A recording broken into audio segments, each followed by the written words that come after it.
Great. So let me introduce you first of all, but welcome, of course, to another episode of our podcast, Investing in the USA. We have a phenomenal person, Nick Stehr, out of Australia. He's just going places. He's an excellent and really successful business owner in Australia. So, Nick, welcome. Yeah, Lewis, thank you very much. Great to be here. Thanks for having me on. Of course, of course. You know, let me just tell the audience kind of where we met. We met in Chicago back in August, and we had this very long conversation for about 2 minutes, and, and we clicked. You know, it was amazing. We were just talking about that now, and tell us about that experience if you can.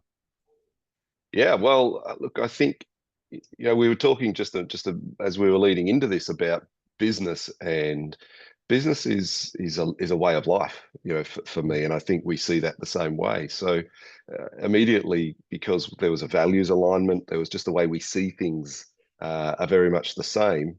That it didn't take long for us to understand that you get it or I get it. Business is a way of thinking, right? And so when you get to have a conversation with somebody who has a similar value set, with similar dreams, similar visions and aspirations, that connection was made very quickly.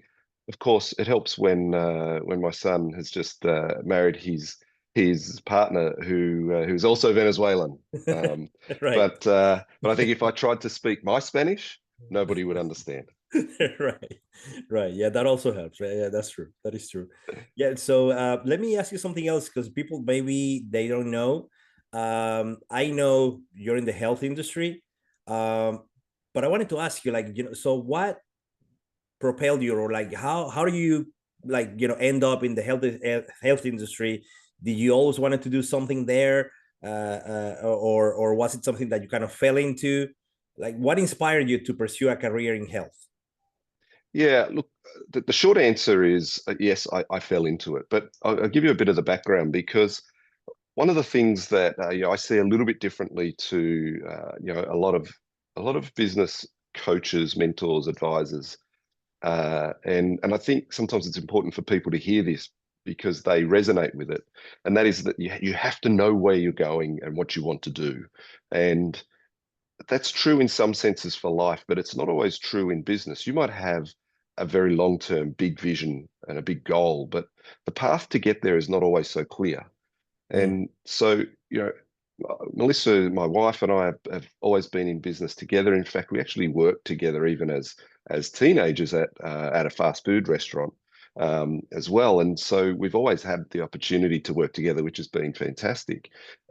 But life ourselves threw us a curveball in terms of our plan, Mm. and we fell pregnant at a very young age. And so we had to make a decision then. Now, so the journey was not always clear, the path was not always clear, but our decision that we have to make at 18, 19 years old, now faced with having a baby, is, well, what do we now do? And do we become a statistic that says, well, this is just the hand that we've been dealt, and maybe we have to survive on social welfare from the government and those sorts of things, or do we work hard and find our way through this next phase of our life, whatever that might look like? So um, I think much like our conversation when we met, I met up with somebody in Sydney and we were living in Queensland at the time in Australia, of course, and they rang a few days later and said, look, we'd like to offer you a job in sales. Now, I had never had any aspiration to be a salesperson. I was too busy changing kids' nappies and just trying to pay bills. So I think one of my favorite sayings is to do with luck, and a lot of successful people that I speak to talk about luck and as being a key factor to their success. But I used to really struggle with that as well because I'm quite practical, and I thought, well, luck, that's great, but that means there's nothing I can do. It's either going to Right, happen or it's not going to happen. right. You're destined to it, right? Yeah, and I don't like that Of course. because so I kind of, and I've just found this recently. In fact, you mentioned Jim Key's, and I'm sure it was in his book Education is Freedom, where Mm. he spoke about luck, but the definition of luck being when preparation meets opportunity. And then I've grabbed a hold of that, and I love that, because that's exactly what we did in terms of finding our success. Was you need to prepare yourself. And what does preparation mean? Preparation means self-education. Preparation means meeting and being involved with people that maybe are doing things that you want to do and you want to achieve and you want to become like, putting yourself out there and networking. And when you do those things, then when opportunity comes, you're ready because you're prepared. And so you take hold of those opportunities and you're And able what, to do capitalize on you them. think? Do you think that you were like prepared as much as you wanted to, or to be prepared at 19 or 20, or did that come about later? Or do you think that it was some kind of, how did that happen? Yeah. I didn't grow up with my father. My parents separated when I think I was about 2 when they were Mm, separated, and he lived in a completely different state. I would okay. see him on school holidays. Why is that relevant? Well, I think it's relevant, one, because you've learned to figure things out for yourself. If you don't have a father around to do that. But I would say one of the things that my father did teach me was the value of books and reading. Mm, And so he would give me books to read, and not fiction, but they were generally sure. self-education, self-help, self-growth books. And so, uh, yeah, when you prepare yourself, it's not that you're necessary. And some people are lucky too, in terms of, there's that word again, right? Some people are fortunate that they know what they're going to do. I have a very good friend of mine that we went to high school with, what was always going to be a doctor, is now a doctor. In fact, he's a very well-esteemed surgeon. Mm, And that was just his path, and that's what he was going for. But the vast majority of us don't have that clarity coming through high school. We're too busy figuring out, how to put one foot in front of the other and not embarrass ourselves in front of the girls or something. But of course. it's, so I didn't have that clarity at all. Yeah. And so, but what I did have was the ability to work things out, the ability to never stop, and just enough of a father, if I could, that he would give me books to read, and I read some of them. And I think that then creates a way of thinking. So when opportunity presents, you Yeah. have some level of preparedness to identify that this is an opportunity, and that taking risk is part of success. Cool. Cool. Perfect. And do you have, like, in your mind, is there a pivotal moment, or something that made you think, okay, this is the path that I need to be in? Maybe when that person told you, like, you need to be in sales or something, was there a pivotal moment in your career that you would actually want to talk about? There's probably a few, and it's funny. I enjoy this conversation because every time you talk through these things, you're able to connect some of those dots. And again, when you talk about opportunity, I think if there's a key to my success, it's been the ability to not even necessarily identify the opportunity, yes, but you don't always know where that opportunity leads.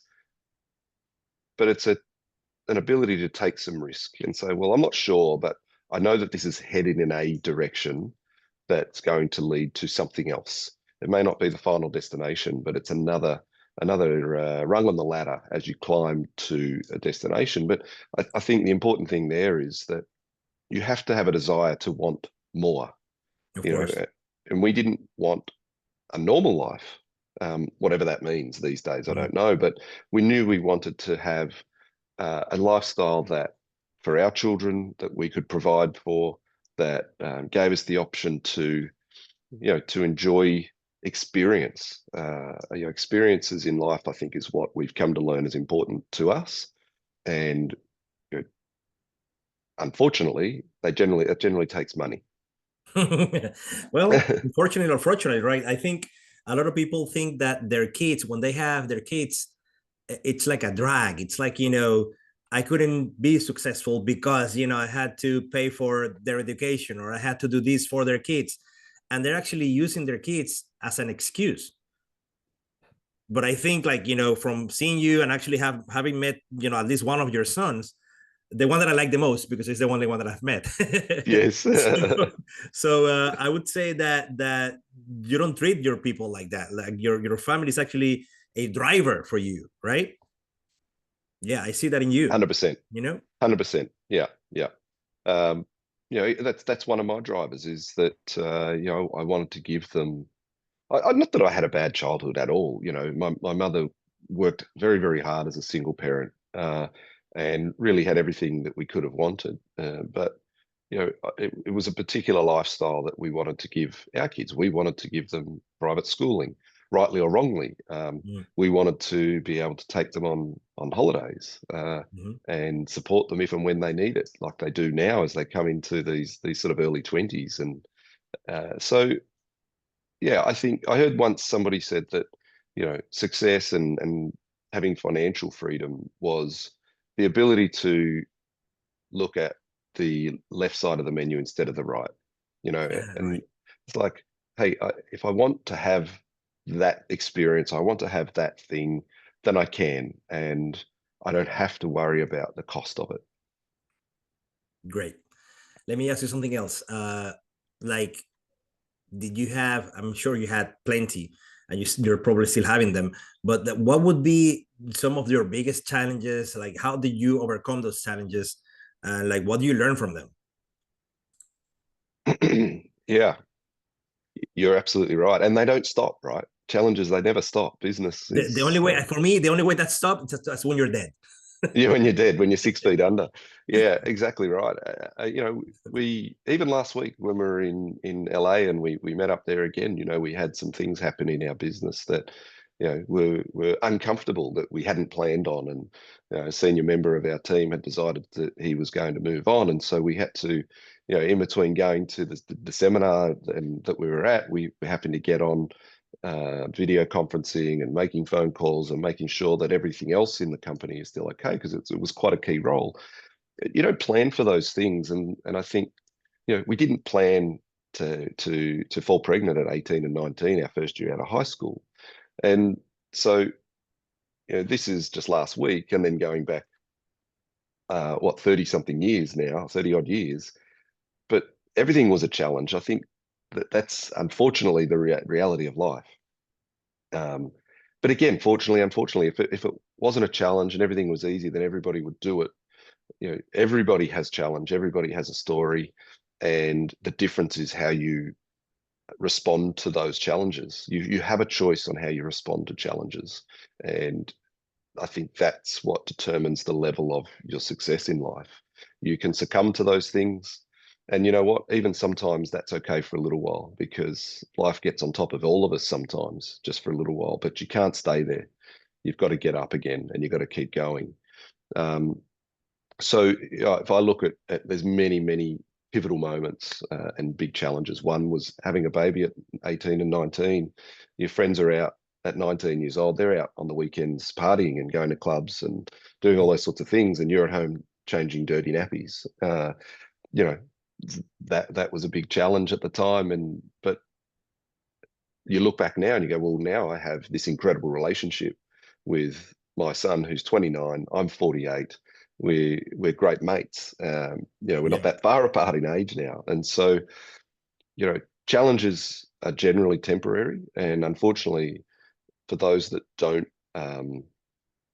sustain the effort, I guess, to move through those times, don't get to see the beauty of what happens on the other side of challenge, because you get to Did you grow. have anyone to sort of mentor you or guide you or tell you like, everything's gonna be okay, just keep doing what you're doing, or do you just like come up with that on your own? I mean, like, what do you do? Yeah, it's a great question. Yes and no. Look, we we had at our wedding, we got married when Melissa fell pregnant, and we had people, some people on there taking bets that we wouldn't last X number of time in that.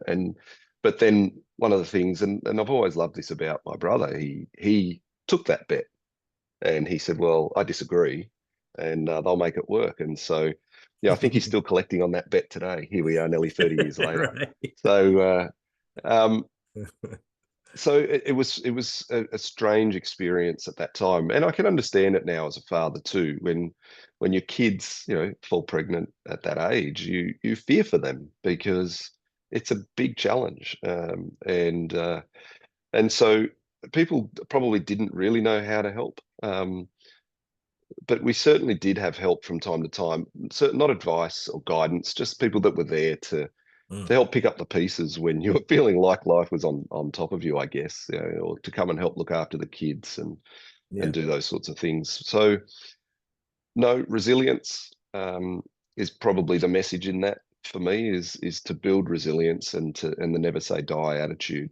Um, which is again doesn't mean that you're up and positive all the time. It just means that you don't quit. You move through those times. You take the hits, and they eventually stop, and you come out the other side, and you're generally better for it. I love the saying that life breaks us all, but some are made stronger in the broken places. right, right. And how do you see, now that you're older, how do you see, coaching or mentoring or like learning from somebody that has done it before Yeah, compared to like, what you've done? I mean, like a lot of people in our position, we just plow through, right? To some extent, and yeah, then there comes a point where maybe, we're thinking about, maybe we should listen to somebody that knows more about it, whatever that about it may be, right? yeah, So what do you think about like yeah, mentoring or coaching or like learning from somebody right now? yeah. I'm a big advocate for mentoring and coaching. I probably gravitated towards some people in my middle career, if I could put it that way, where Mm, I saw that, hey, this is somebody um, with some track record, some wins on the board, that has a similar value set to me, and that I could tell had identified that I had something in me that they resonated with too, and were willing to give me some of their time. So I probably sought out some mentorship, and in business before I really knew what mentorship and coaching was. right. And so now that I do, and so they weren't even necessarily paid. One of them was a boss of mine, and uh, and another one was a boss of mine for a little while, but we later became friends. In fact, we later did some business together as well. And he was an incredible inspiration for me too. I watched the way that he ran his business, which also happened to be in the healthcare space. Mm, And uh, and when we went into our own business and bought this business, then he supported us in that, not just as a mentor, but also invested in that business with us. So we did some business together, and he exited nearly 2 years ago now and was some great financial returns for him, which I'm super proud of, because he backed us, right. and we were able to return that, financially in a significant way. So that was really cool. But getting back to your question, I think it's critically important that you find a mentor and a coach that can teach you the things that you don't yet know. We don't know what we don't know, and I think you said it really well. That is that maybe we should talk to somebody who's walked this path before. Mm, Um, and yeah, and I don't think that any one mentor is the answer. Again, unfortunately, that you need to have sometimes a number of different coaches or mentors in different areas that have strengths of their own that you can draw on. yeah, I think it's also part of life. I mean, like nobody is going to be the best at everything or anything. There will be the best at something specific, and that's probably what you needed at that point. Like maybe the Mm, best marketing person, because you need to grow in marketing, or you need to grow in sales, then you need a person that knows about that. mm, uh, or also maybe you need also a coach in life or something or other. So I think it's a critical factor that a lot of people overlook. And in my experience, like with the Latin community, a lot of people don't see that. They just, like we Venezuelans, especially, we are like MacGyver. We're given a little, like, whatever, like a pin and a pen and a ruler, and they tell you to build a boat, and you're like, okay, let's do it. And that experience it's good at this, but at the same time, it's not that good if you are trying to grow and like accomplish more things, you know, because you don't need, you think that you don't need to learn from anybody because you can do it on your own, you know. So it's always refreshing to see that, yeah, the older you get, the wiser you get, because we realize that we don't know anything. You know, Yeah, so we need yeah, people to show you. You know, yeah. The more you know, the more you realize you don't know, right? exactly. Yeah, So yeah. it's always funny to me how I see that. You know? And I think, you know, you've got to be coachable, and that only comes through the awareness of the fact that you just don't know everything, and you don't Right. need to know everything. Yeah. You know, again, a key success factor that I've realized and is that as successful entrepreneurs, and there's a very big difference between a senior executive in a business of any size, I don't care, small, medium, large, and an entrepreneur. And the key difference there is that entrepreneurs have to make something happen. You know, Right. senior managers, and they have a job to do. There's a very clear path for them. But an entrepreneur, you have to find the door that sometimes is not so obvious. You have to continue to make things happen. And that's what I like about entrepreneurism, is that you get to somehow write that story in one way, shape, or form, and it's just about continuing to knock to find the next door. You don't always know what you're doing, but you have enough confidence to keep stepping forward. You know, that never say die attitude that we spoke about earlier, but Yeah. never quit. You don't fail till you quit. I'm a big believer in that. No matter how bad it gets, if you quit, it wins, you know, whatever it Yeah. is, but Yeah. whatever's beating you up at the time, you can just never quit. Then it can't beat you. Yeah. It's funny you're talking about that, because I made a post on LinkedIn today. And in the post, I basically said what you said just now, like go all in, Mm, meaning, you know, sometimes you don't even know what's going to happen, you know, but you just always assume that it's going to work out. You cannot like defeat or have these defeating thoughts, because otherwise you will be defeated. The only way to 100%. fail is to stop. Yeah. It's the only way to fail in business, at least, you know. You've heard all the, like, time and time again, of people that have had these visions of, like, you know, like Edison, for example. Like, see, he found like 10,000 ways to not make a light bulb work, you know, but he made the thousands and one, and he actually And made it one. work, you know. Yeah. So a lot of people focus on the negative, and a lot of people focus on the defeats and the losses. But in the end, I think being an entrepreneur means just you have to plow through and go all in and just keep going, even though you don't really know where that's going to take you sometimes, Mm, mm, you know. mm. Yeah. But it's funny how we you know, how we think about that sometimes as Yeah. entrepreneurs, is what I mean, you know.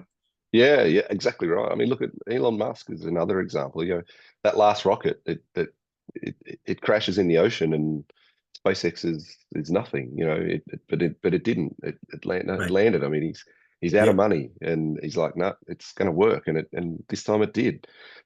You know, it's an all or nothing attitude, and Right. Right. yeah, And a lot of people, it's funny because when I made that post, some people came back to me and say, like, yeah, you're right, but maybe you're not talking about like gambling, because like going all in and then like losing it all. I'm like, definitely not talking about gambling. I'm talking about like going all in on your expertise, on your goals, like, you know, just see it through. yeah, Of course yeah. it's not gambling. You know, like, Well, you know, look, it probably is a form of, but if you're talking about the traditional sense of gambling, unfortunately, the odds are exactly, stacked it's against not you. like Like, a, yeah, it's it's not not like a designed black for or you to red. win. Yeah, Yeah, definitely, it's and not black or red. It's definitely something that you're, I mean, you're thinking that it's in that direction. You don't really know the results, but like, yeah, you're going for your goal, yeah. basically, you know. Listen, if it was a 50-50 on black or red, maybe I would go all in. But you know, it's not. They throw those zeros in there. You know what I mean? And it just tips the favor in the house, in the towards the house, right? So, I think, you know, yeah, you've got to be careful with that one. Not you, but the way people go, oh, okay, I'm just going to go to the casino and go all in. Well, that house is built is stacked against you. There's no way to win there. And yes, some people get lucky? Of course they do, but that's the way the system's designed. Yeah, You know. but that's another conversation right there. Yeah, exactly. But like, let me shift gears, like, and because you mentioned before something about your friend investing in you and your business as well. Mm. So how do you like, how critical for you is investment, and like investment at the right time? Like, what do you see? What do you think about investments in general? Yeah, we've got a really broad. I'm a big fan of having a quite a broad investment portfolio. Mm. Do I like to take risk? Absolutely. Do I want to risk it all? The casino model on one thing? No, I don't. I think that everything has a season, and whether you believe in cryptocurrency or not, whether you invest. I think you guys in the US have got your 401k. In Australia, we've got our superannuation initiative Mhm. that employers pay into, which I think is about 12.5% these days All right. in Australia. So um, there's the share investments, that portfolio that we have. We have some property. So we have over the journey invested in a range of different vehicles that will all have a season. Sometimes those properties have done nothing in capital appreciation for a period of 5 to 10 years. The last probably nearly 20 years in Australia now has generally been very good in the property market. Mm. Capital appreciation's been strong across all of our capital cities. But for a time before that, in some of the areas in Queensland in particular, it wasn't that. But shares were doing well, and so we built up our share portfolio, and we continue to invest there. I sit on some physical gold as well Mm. that sits in a safe. Um, so investing's critically important because of the compounding effect that happens over the journey of your life. And I think if you wait too long to start that because you think, well, $1,000 invested now doesn't really make any difference, or 10,000 invested now, or $500 invested now doesn't really make any difference. Well, I'd encourage anybody that thinks that way to go and have a look at what would happen if you invested just $1,000 a year into even the S&P 500 from the time maybe your son or daughter was born, just $1,000 a year, and then have a look at what that would look like when it came time to hand that over to them at, say, 21 years old, or whatever the case may be. And I think they'd be very surprised at the power of investing over the long term. Unfortunately, we live in a world where, and I'm not immune to this, but we have this immediate gratification. Mhm. You know, we've got these phones Mhm. where we've got the power of the world in our hand, and because we're accessible, everything's accessible now. We think everything needs to happen now, but the reality of life is that it generally doesn't work that way. Um, what you see on here on social media is not real. You know, Yep. it's you only ever see the good stuff, or the unicorns that sometimes somebody got lucky and made $1 squillion in the matter of months or a year or two. But again, that's not the vast majority of people in reality. So you have to take an approach of, well, I'm going to do a little bit here all the time. And it reminds me of one of the things that my father taught me in one of the books was just take 10% of every dollar you earn and put it away. Spend the rest. Enjoy the rest. That's fine, because you don't have to feel guilty or even tempted to go and extract what you have saved, because you've set that aside. But just save something, invest that dollar or that 10% wisely over the period of your life, and you find that one day you look around and you go, wow, look at that. So Right. investing for me is critically important for your future security, and who knows whether things like superannuation, 401k are even going to be around in the next generation. The government in Australia, I know, has talked about taxing that money, which has never been done before. That they've got their greedy mitts and eyes all over that money that's sitting there, figuring Of they're always course. figuring out how do they get their hands on it. So if you think that governments, even in the socialist world, that the countries that we sort of live in Australia much more so than the US. The US is, Mm. I think, more capital, from what I know, but capitalist than Australia, at least. But Yep. Australia is very socialist, and you know, if you're on social welfare in Australia, you're on the top 10% of earners in the world. there's not a lot of, it's not, Really? not a lot. Yeah, seriously. I didn't know. It's not a lot of incentive to go out and get a job, is there? I mean, it's not a lifestyle that necessarily I would want, but you can live and not have a job, and the government pays your bills basically, and that's a sad reality for me, because it breeds complacency, Yeah. and I don't think I'm a big fan of capitalism. You go and create your own opportunities, and you get the opportunity to do that is important. Whether you choose to do it or not is your Right. right. Yeah. Right. Yeah. Yeah. Exactly. I mean, that's on you. But at Yeah. least, give me the opportunity, you know? Yeah, yeah, exactly right. So no, investing, and again, across a broad range of things. So we have property, we have share portfolio. I do have some cryptocurrency, which thank God since the US election Of and course. Yeah. Trump getting in has gone very, very well. But again, I sat on that for a long time. Then it did nothing, and you think, gee, what am I doing here? Right. Everything has a season, and Yeah. so when you expand your investment portfolio, then you get to ride those waves in each of those areas as they happen, rather than sitting there going, I've backed the wrong horse. So again, going all in can mean many things. It doesn't mean you have to go all in on one investment type. Yeah. You can go all in, but spread that across the different things. And Right. that's how I would approach investing. Right. And what about investing in yourselves? So I know you Mm, have done that. I mean, I've seen you doing it. Like, yeah, last week was an example of that. yeah. So what about like investing in yourself, as you said, education wise or otherwise, like maybe like formal education or self education? Yeah. Again, I think critically important for success, investing in yourself. You talk about investing in America, investing in the USA, as a citizen of the USA. Then by investing in yourself, you're doing that as well, aren't you?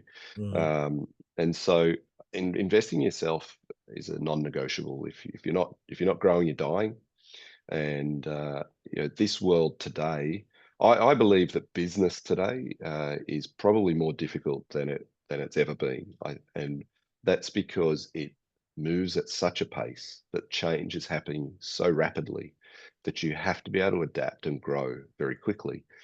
Uh, People always look for shortcuts, and if there is a shortcut, I think investing in yourself is one of those, because you get to then learn from other people, rather than having to make the mistakes yourself and then figure it out for yourself. So we invest significant amounts of dollars into our own self growth, and getting around people and learning from other people.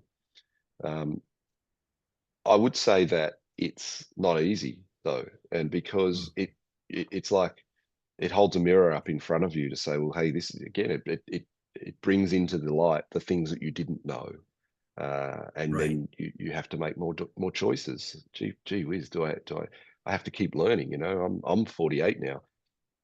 I'm still learning all the time, and I think people think there's a destination to get to in life, and there isn't. If you're focused on the destination, you're going to miss the true pleasure of life, and that is the journey Mhm. that you get to go on as you head towards death. That's the one truism of life, isn't it? Is that one day we're going to die. Although they're Yeah. working on that as well. Yeah. Yeah. Definitely. Definitely. Yeah. There's a book, by the way, that you have to read if you haven't yet. It's called Superhuman by Dave Asprey.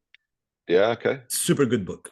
I'll send it I'll to you write later. it Don't down. worry about it. Yeah, I'll send it please. to I'll you. write it But down. But yeah, send it to me. it's Superhuman by Dave Yeah. Asprey. It's just like amazing how this guy tells you about different stuff that you can actually do right now, different things that you can actually do to make your life better and basically extend your life. I mean, this guy has been doing this for like 20 or 30 years already.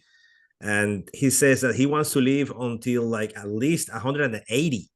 So I'm like, Wow. okay, then, you know, Yeah. it Yeah. really shifts Wow. your mind because a lot of people think that, I just want to get to 90 with health and that's it, but no, he wants to double that, you know, and he's on a path. And like, every single chapter in this book is really, really good because it really goes deeper.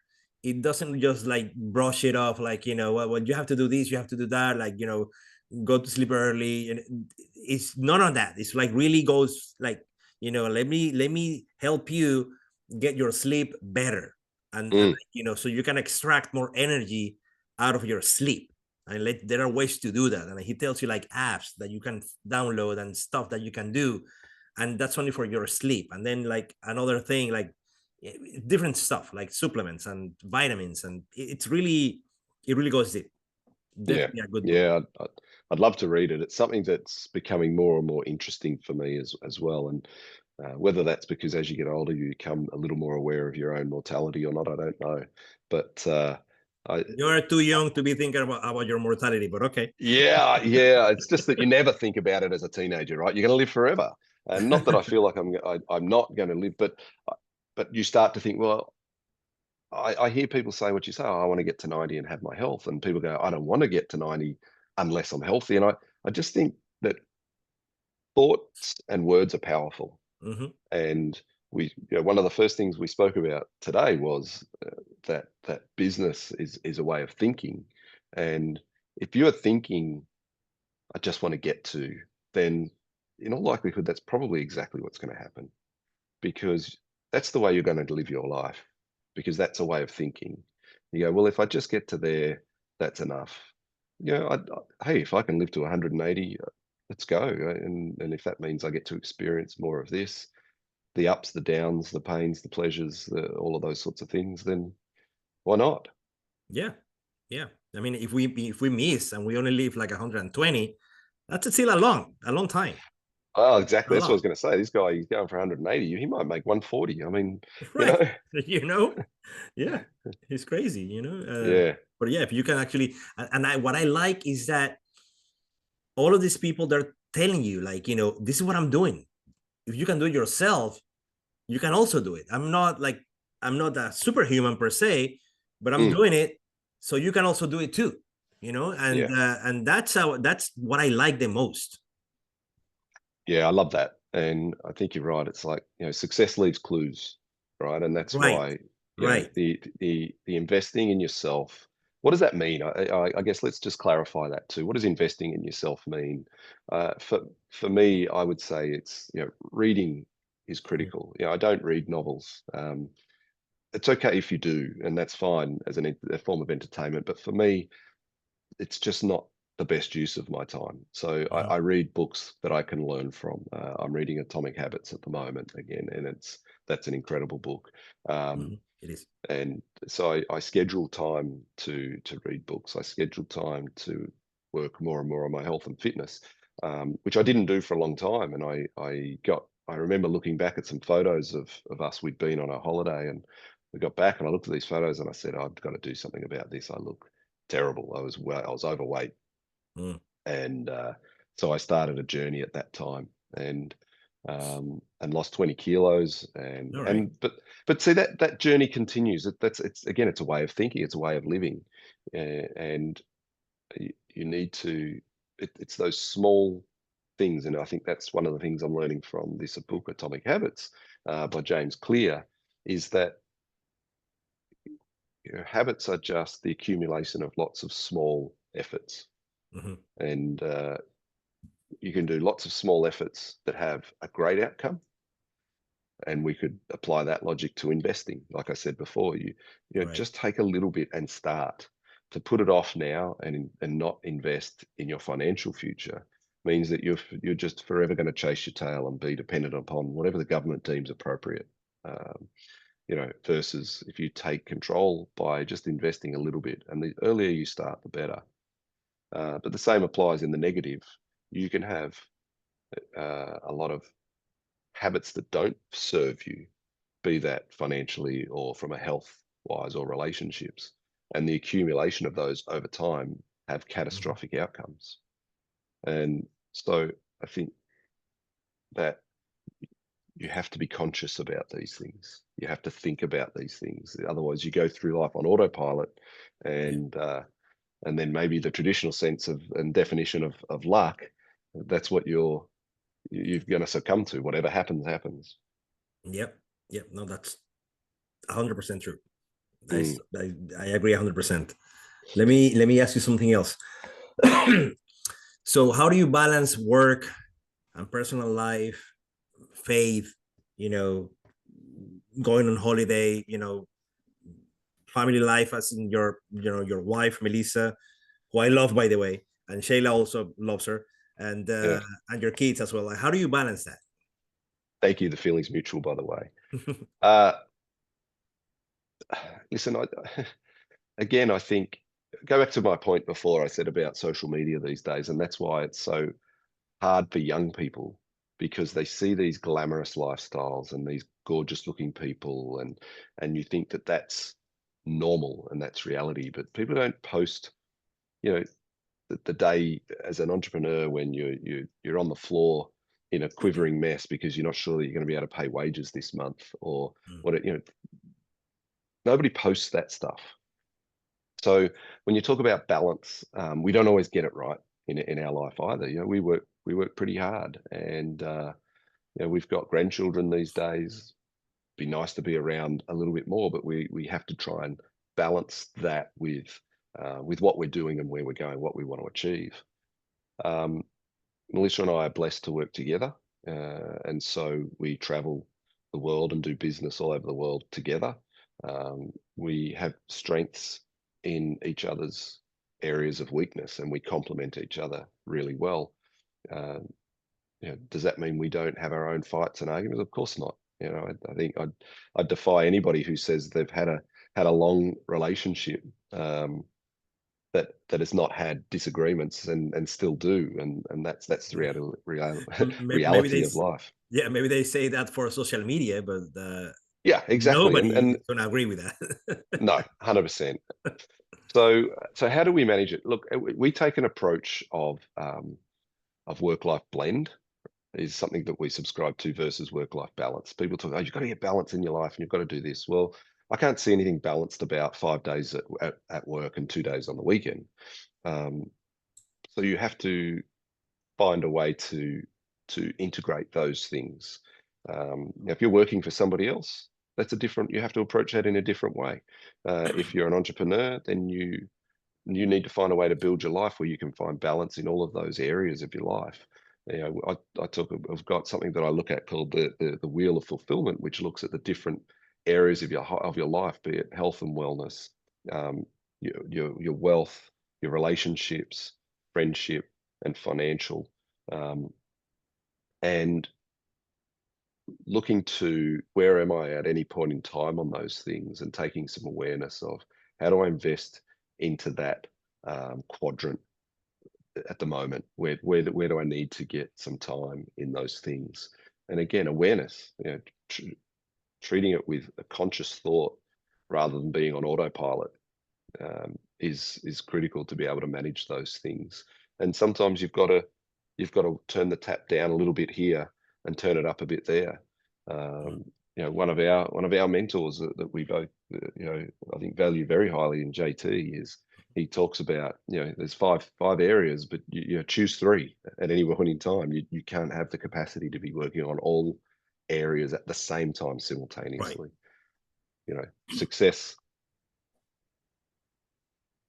everything worthwhile comes at some kind of cost, and you've got to. It's just, are you prepared to pay that cost for the time being? You know, short-term pain for long-term gain. Totally true. Let Mm. me ask you something else, like, kind of, that, you know, because I don't want to keep you up too much, but what advice would you give to, like, aspiring entrepreneurs and investors? Yeah, this is an area that's becoming more and more important for me, because I've been fortunate enough to have, and I've spoken about some of those people in our life as mentors and advisors, and when I'm now actively looking to offer that same thing to people that are aspiring to do more with their life and help them do what we've done. And so, you know, my advice to them is to find a coach or a mentor that you can learn from, that you aspire to, that you respect, to learn how to be coachable. You know, and 2 of our sons, actually, I don't know if we got to tell you this story, but 2 of our sons both went to the States from Australia on baseball scholarships. So we played baseball in Australia. Yes, they do play that, not just cricket. And I'm really surprised. I didn't know that. Yeah, yeah, yeah.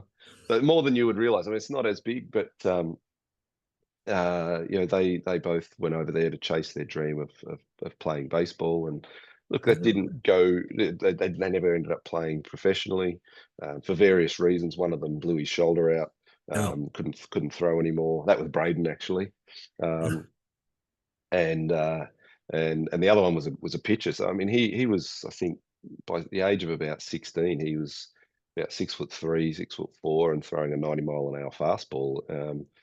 So he was going places in that sense, but figured out that that's not really what he wanted, because he wanted to be around family. right. So bringing that back to your question, what would my advice be? I think that is that don't focus so much on, if you don't know where you're going longer term, other than you want to improve yourself, your position in life, your position in the world.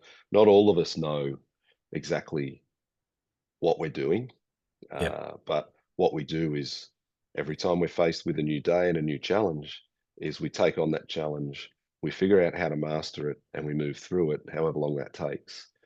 So my advice is get a coach or a mentor that you respect, that you can aspire to, that is invested in your success. Pay money for that. If you're not, if you don't pay, you don't pay attention. And so I think, pay whatever you can afford, find those people, and that will change over your journey.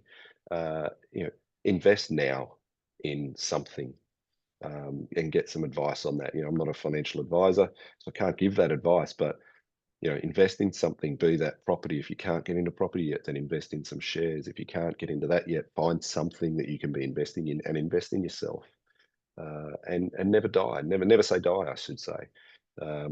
Don't die either, because then you can't keep going. That's also something That's that usually is what happens. Yeah. That's usually what happens. yeah. I think that there's nothing easy about doing it, but the path is easy, and that is because people have done it before. They're Right. the things that the more super successful people that I associate with, and I'm sure you've found the same thing, is that, as we said it before, success leaves clues, that they're all have done or are doing similar things. And by that, I mean, it's their approach to challenge, their never say die attitude, they never quit. They're open to opportunity, and they continue to invest in themselves. And it may take a year, it may take 10 years, it may take 30 years. Joe Foster, I caught up with Joe this week here in Dubai, and but his story is incredible, right? Like, took them, I think he was saying it's 30 years to get to $10 million revenue, Yeah. and then post that in a very short period of time. Within a few years after that, they're doing $900 million Yeah. revenue. The growth is crazy. But it took them a long time. Effort compounds, I think, is the message in that. It's like we said it before, habits, effort compounds. If you do it today, it's worth a lot more in the future, and you just got to continue to repeat those healthy habits. Yep, for sure. No, I like that answer. And I also had the opportunity of interviewing Joe Foster as well. And yeah, he told me about the white space, like going for the white Yeah, space, just looking to stuff that you can do, or places you can go in the market that nobody's touching them, because it's just paying attention, as you said, just paying attention. And then they did that, and they went from 9 million to 900 million in sales, just by doing that, just by focusing on stuff that they weren't doing and nobody else was doing either. So yeah, so that's really a good lesson there. Let but me Joe ask you talks something about else. luck. Yeah, sorry. Joe talks about luck. Yeah. Oh, As you yeah, know, he yeah, yeah. says, But that's they were but it's lucky what you said. because, It's the yeah, the preparation, right? They yep, were prepared. They were yep, prepared. So they exactly were right. lucky. Of course, they were Yeah, lucky, because they were actually looking for that luck. They correct. found that luck. It Yeah, wasn't the luck that found them. They found yeah, it. They yeah, made it happen. that's right. And that's what a lot of people don't see or don't realize sometimes. It's like, Mm, oh yeah, they're so lucky, or whatever. We're not mm, lucky. We're just grinding. yeah, yeah, We're just doing the stuff yeah, that needs to be done. and yeah, and also, like, getting coaching, learning, being in the rooms that you have to pay to be in, and just, just we're being out there, we're showing up. Yeah. You know. Yeah. Exactly let right. me let me let me ask you, because I know we talked about this before, but I haven't actually asked you, like, here, for the people that are listening. So what are your thoughts on, I know you're in Australia, well, not right now, you're in Dubai right now, but, like, you're in Australia, and the market that you're in is in Australia. Do you think that there is a possibility for you to come outside and, like, maybe come to the US and invest here in something, or maybe expand your business to the US? Yeah, the opportunities in this current business. So we've had a few different businesses. Another one we exited not so long ago, and it did have. We didn't trade in the US, but it specialized. We were invested in that. It was a startup. It specialized in finding, opportunities for young athletes or academics that were looking to enter the American collegiate system. So we would help them prepare for and find opportunities through scholarship programs to enter the American collegiate system, to get an education, um, and help fund that through scholarship programs, which is incredible because I think you've got something more than 4,000 something colleges in the US. In Australia, I think we've got like almost, it's like 10. There's Right. not a lot, and it's super expensive. I was surprised when we first looked at this business. I was surprised that how affordable it was comparatively to Australia, and especially if you could get into some scholarship programs, and whether it was a 2-year or a 4-year, the pathways in America are really quite good. So I kind of lost my train of thought there. Talking about entering into their marketplace. So we were there in one sense. This current business with HLS Healthcare, we are a distributor of products. So we Yep. source, what we specialize in is finding the world's latest assistive technology, and bringing that to Australia and helping care providers implement that into their organizations to achieve, be that improved clinical outcomes or better working conditions or efficiencies in what is a very taxing job, and that is that of caring for other people that are vulnerable, be that through age or disability. So a lot of those manufacturers already have representation in the US.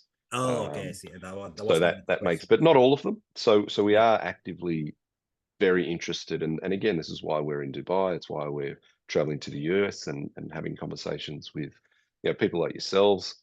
Is what opportunities are there? I think services and caring for people and the warm hands is probably the one thing we talk about. Warm hands in the industry is that it's probably the one thing that AI and robots are never going to be able to Replace. take away. Yeah. They can do a lot of the other things, Yeah. but we need to look after people that care for people because they're angels.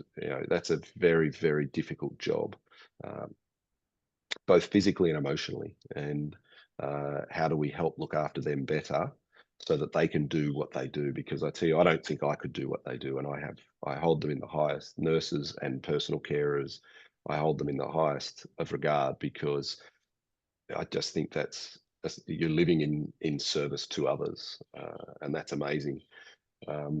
Business is always about people, but none more so than the business of caring for people, you know. And so it is an area that we're very passionate about and we love. And so yeah, we're open for opportunities to try and get involved, whatever that might look. Might be consulting. We offer some consulting as well. But we love to travel, and why not combine that with doing business and helping others succeed at the same time. Great, great. Let me ask you one last question then, because I know you have to go and I have to go too. Um, what does a great life look to you, or look like to you? Wow, it probably changes all the time. What does a great life look to me? Health is critically important and becoming more and more important. The more aware, we spoke before about awareness is half of the challenge. Is just be aware, because once you're aware of something, you can affect it. If you're not aware of something, you're oblivious, you carry on. So health to me, having good health, having a good relationship with my wife and my children and my grandkids now, and being able to have a good life experience. They're the things that are important to me. Money, I like nice things. I think many of us do, but the only reason for the money is for the opportunity to have the experience, the opportunity to take care of myself or my family and loved ones if illness would befall them. That they're the reasons that we strive to make money, not necessarily so we can live that flash life, and flash it around. And look, that's okay for some people, and I do like nice things, no problem there. But a happy life is about my health and about my relationships with those that are closest to me, and especially my immediate family. Great. Well, thank you, Nick, for being a guest here in our podcast. And I'm really looking forward to seeing you guys later, sometime next year, maybe, because, we're just running out of this year. But it was very nice meeting you. You are your wife, actually, and your son was also last week in LA. And definitely, let's see where this takes us, 100%, love to. Yeah. And look, like I said, the feeling's mutual when you connect with somebody so quickly, you and your wife, and I hope we get to meet your kids at some point in the near future. But yeah, we love the US. I've always loved the US. It was always, even as a kid, it was a place that I wanted to be.